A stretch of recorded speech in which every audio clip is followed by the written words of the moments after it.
Hey everybody, how you doing? Hey, listen, hope everybody's having a good day.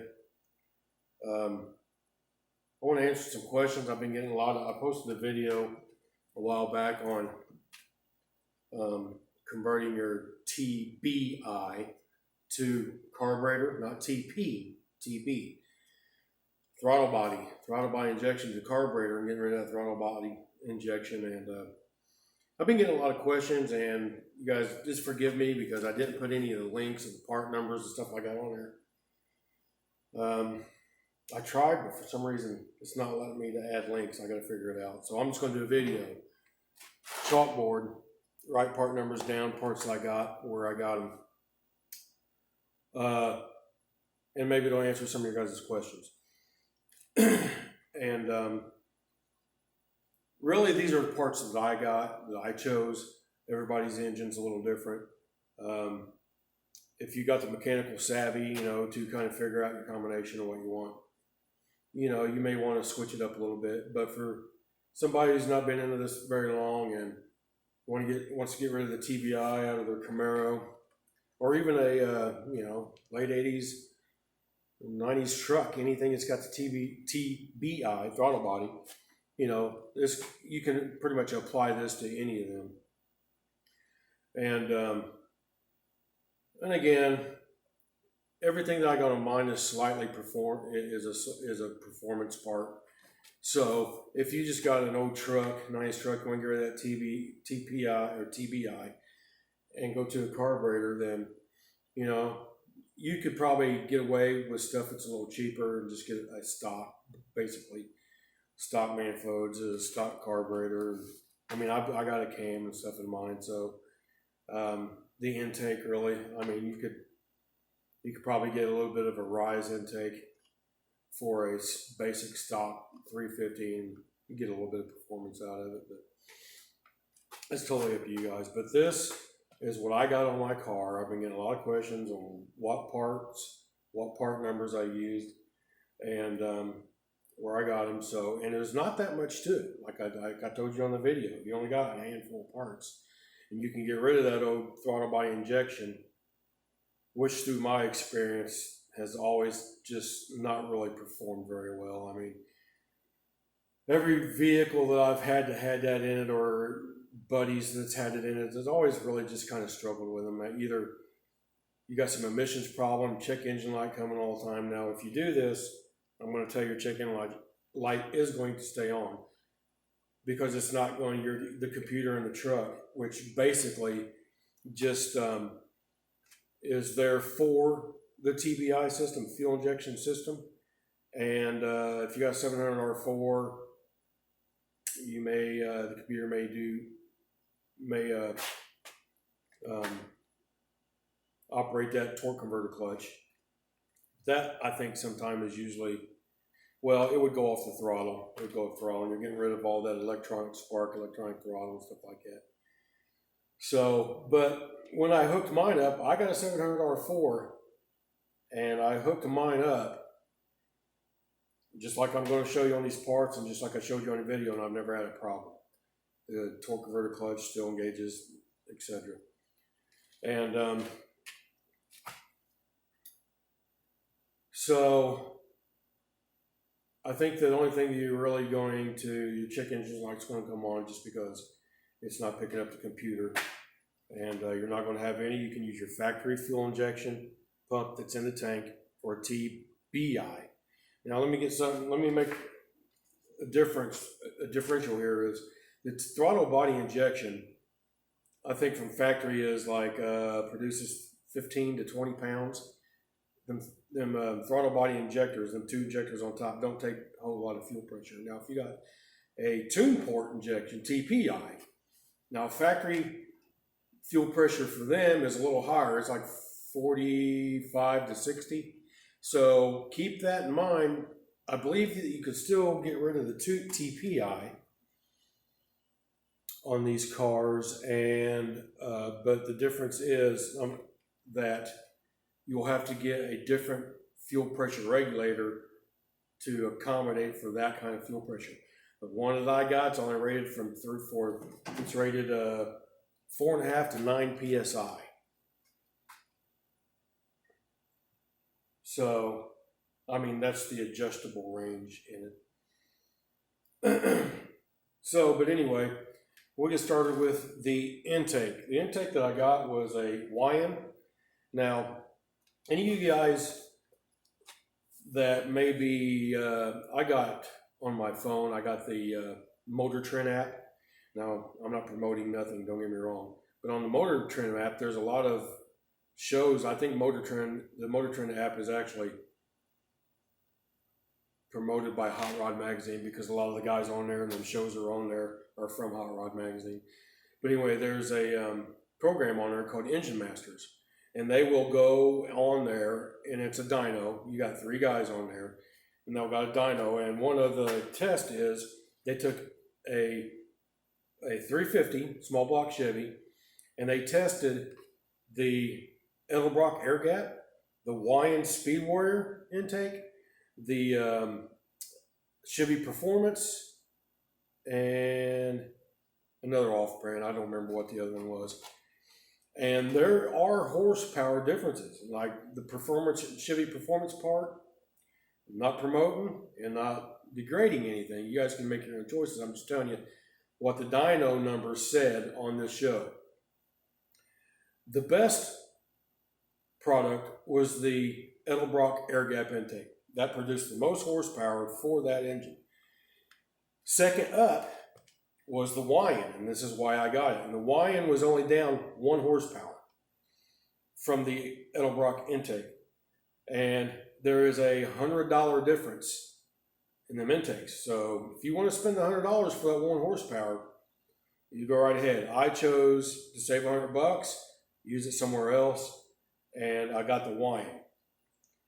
So, with that being said, I got the YN Speed Warrior intake, high-rise intake, dual platinum, and the number is, let's see here, is W, let me see, is that big enough? Can you guys see that? Yeah, let me make it bigger.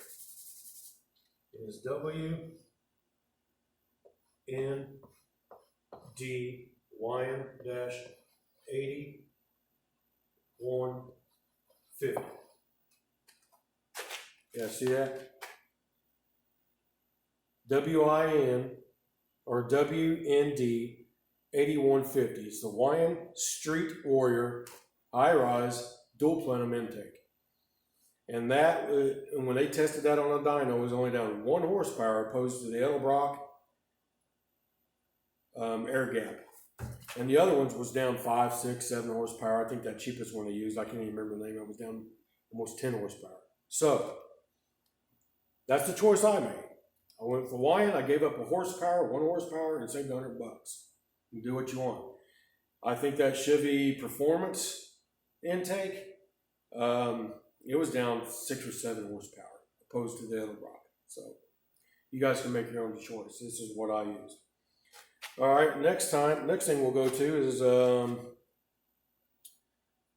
well, let's do the fuel pressure regulator. Fuel pressure regulator. Like I said, I got a quick fuel pressure regulator, and when you're doing this, you got to have the one with the return, because if you just got a in and an out, and you got a fuel pump in your tank producing 50 to 60 pounds, and it's getting to that regulator, and it has nowhere to go, you're going to burn your fuel pump up. You know, your regulator is going to stop it at that, and it's going to produce the fuel. I got mine set at 7 pounds to my Holly. So that fuel, it has nowhere to go. It's going to stop right there. It's going to regulate. You're going to burn your fuel pump up.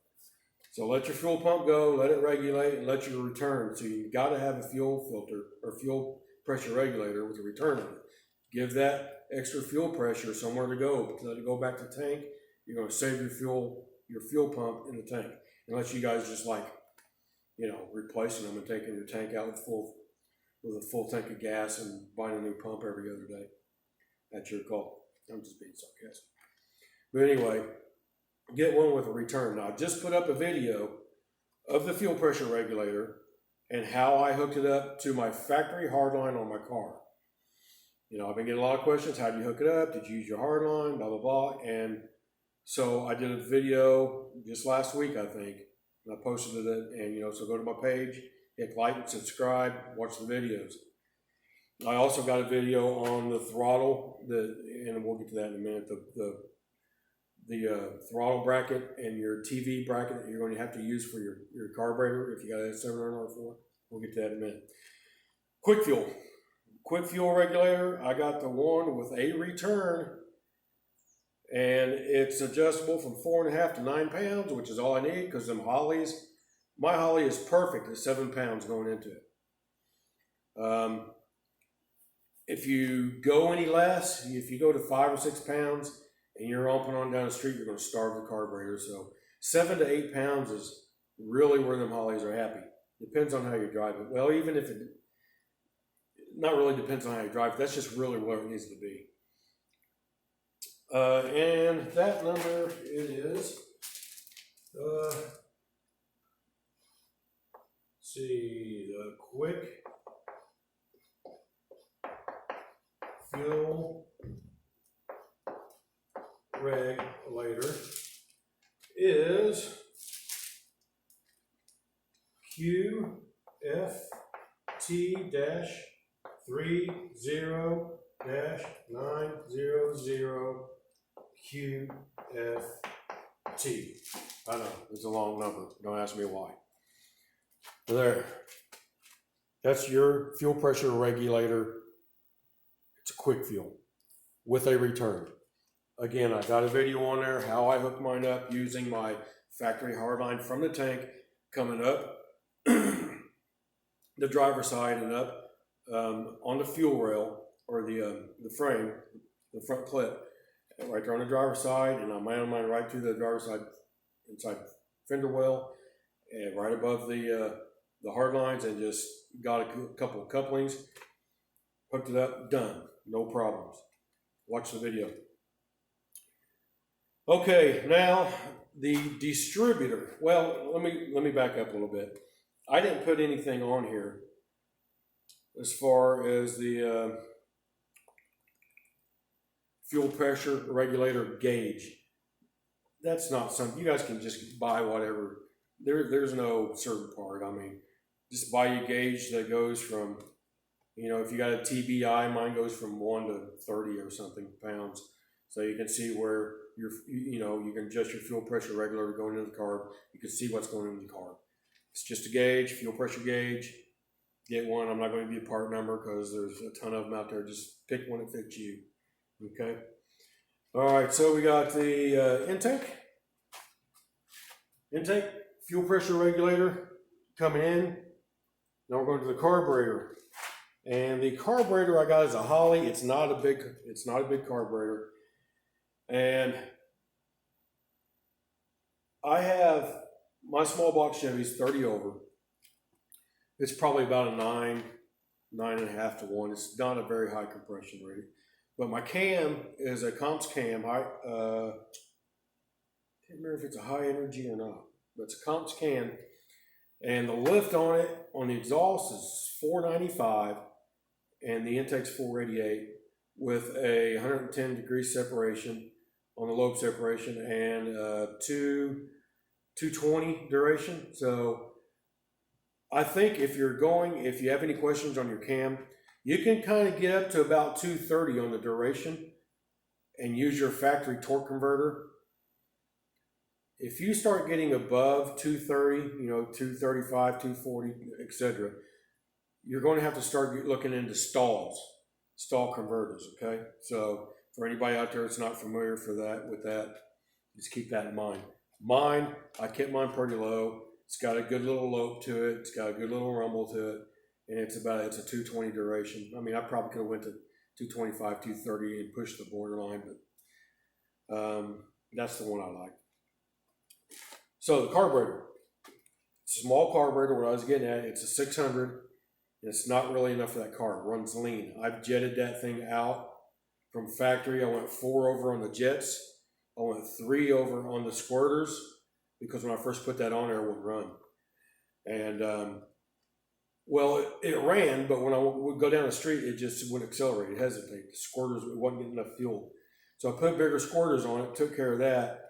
and it still ran super lean. It ran kind of shitty. So I went 4 over on the jets, and it really balanced out. It still runs a little lean when I tune that carburetor to the engine using a vacuum gauge and I got my total timing set and all that stuff when you're fine tuning your car. But I got it to about the best where it can be. Honestly, I really need a 750, and that's probably what I'm going to buy here pretty soon. But for now, if you got a stock, if it's not bored over and you just got a mild cam in it, factory stock cam, the 600 is going to be perfect for you. So the 600 Holley carb it's a 600 Street Warrior.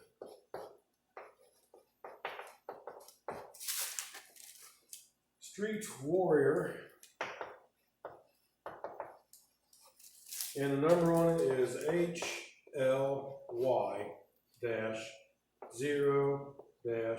it's an 1850S. 1850S. It's not a double pumper, it's a single pumper. It don't have dual fuel lines going into it. It's got the single fuel line, just the tube goes over to the back. It's only got a metering block on the front, don't have a metering block on the back. It's pretty basically just just something basically for a stock. I bought it on Facebook Marketplace because I got it cheap. At the time, I was pinching pennies. I was wanting to get my car on the road. And I got it for $200, $250 opposed to $350, $400, whatever it is new. So, but that's the Holley carburetor I got. HLY-0-1850S. All right, now we are going to go to carburetor brackets. And I did a video on that too, on how to adjust your TV cable and why you need these brackets. Go watch the video, it's important, because if you don't hook that TV cable up correct to your Holley, you're going to burn up your 700R4. That 700R4's got to have the right adjustment. So, and it's very hard to get that right adjustment if you just try to run that cable over to the factory things on the Holley, and because that TV cable's got to pull straight out. Now, without the adapter I showed you on the video, I'm going to give you a part number too. When you hit your wide open throttle, it goes up. So that little bracket on there, you have to get that TV cable set right. So go watch the video. I posted it. It's not too long ago. It's maybe, you'll see it. I got it labeled on my page. But the TV, let's go with the throttle bracket first. The throttle bracket on the Holley, it just bolts right to that the back passenger side bolt. It's got like a little lip that just kind of fastens on there. It'll hold your throttle cable and it'll hold your TV cable. That bracket is, let's see, this is the throttle.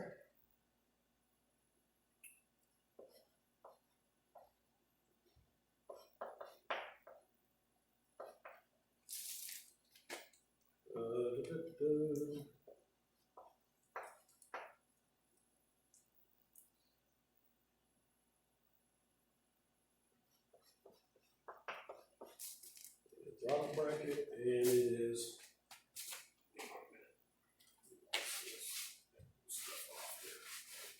you're running out of room.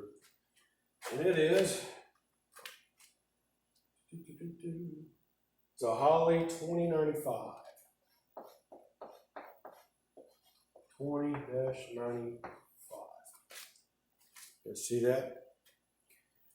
And that's the throttle bracket. It bolts to the back of the carburetor, and it's for your throttle cable and your TV cable. And that other little cable bolts to the side of your throttle bracket on the Holley. It comes down a couple inches and it has a little offset that comes forward and up about an inch. Watch the video, you'll know what I'm talking about. That number it's the TV bracket, TV cable bracket. and it is Ollie 20-12021.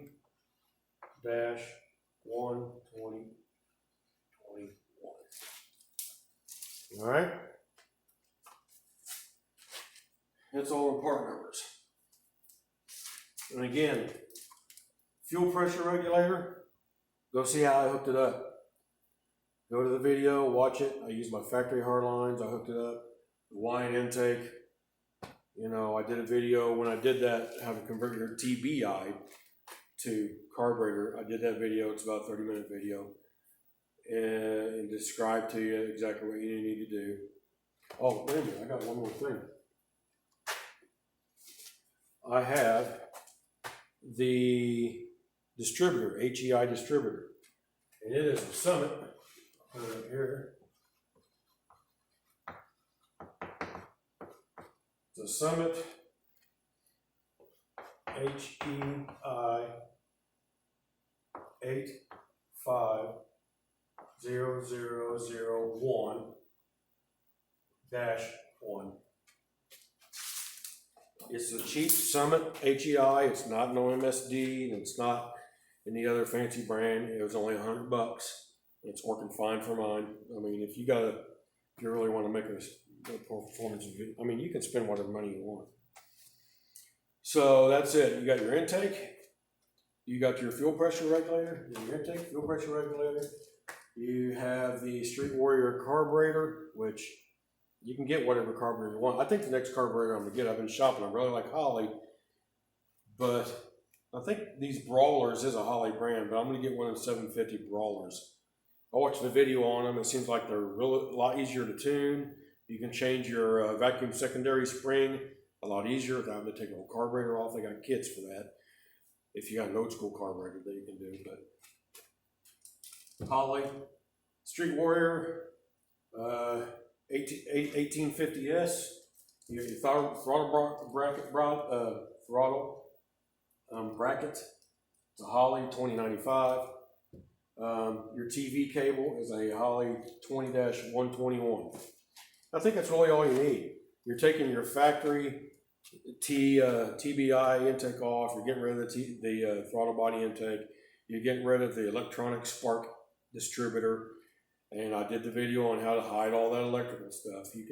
I didn't cut mine out. I just tucked it into the wiring harness. Just in case. And got rid of the electronic spark distributor. And you got rid of the factory fuel lines from the TBI over to the frame rail. Basically, it's just the top half. So you need your intake, you need your carburetor, you need your distributor. You gotta have an HEI distributor to make it work.